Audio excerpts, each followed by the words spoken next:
महाराष्ट्र में आज तीसरे चरण के लिए लोग अपने मतों का प्रयोग कर रहे हैं। लोकसभा चुनाव में बीजेपी ने रत्नागिरी सिंधुदुर्ग सीट से नारायण राणे को उम्मीदवार बनाया। रत्नागिरी सिंधुदुर्ग लोकसभा सीट से केंद्रीय मंत्री और बीजेपी उम्मीदवार नारायण राणे अपनी पत्नी के साथ वोट डालने पहुंचे।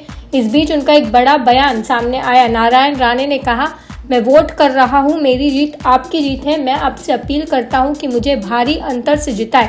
विनायक रावत पीएम मोदी के बैनर का इस्तेमाल करके चुने गए हैं। मैं 3 लाख वोटों के अंतर से जीतूंगा। महाराष्ट्र में आज तीसरे चरण के लिए लोग अपने मतों का प्रयोग कर रहे हैं। लोकसभा चुनाव में बीजेपी ने रत्नागिरी सिंधुदुर्ग सीट से नारायण राणे को उम्मीदवार बनाया। रत्नागिरी सिंधुदुर्ग लोकसभा सीट से केंद्रीय मंत्री और बीजेपी उम्मीदवार नारायण राणे अपनी पत्नी के साथ वोट डालने पहुंचे। इस बीच उनका एक बड़ा बयान सामने आया। नारायण राणे ने कहा, मैं वोट कर रहा हूं, मेरी जीत आपकी जीत है। मैं आपसे अपील करता हूं कि मुझे भारी अंतर से जिताएं।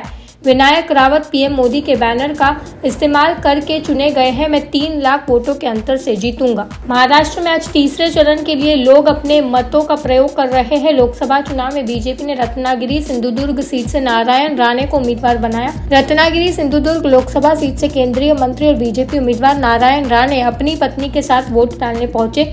इस बीच उनका एक बड़ा बयान सामने आया। नारायण राणे ने कहा, मैं वोट कर रहा हूं, मेरी जीत आपकी जीत है। मैं आपसे अपील करता हूं कि मुझे भारी अंतर से जिताएं। विनायक रावत पीएम मोदी के बैनर का इस्तेमाल करके चुने गए हैं। मैं 3 लाख वोटों के अंतर से जीतूंगा।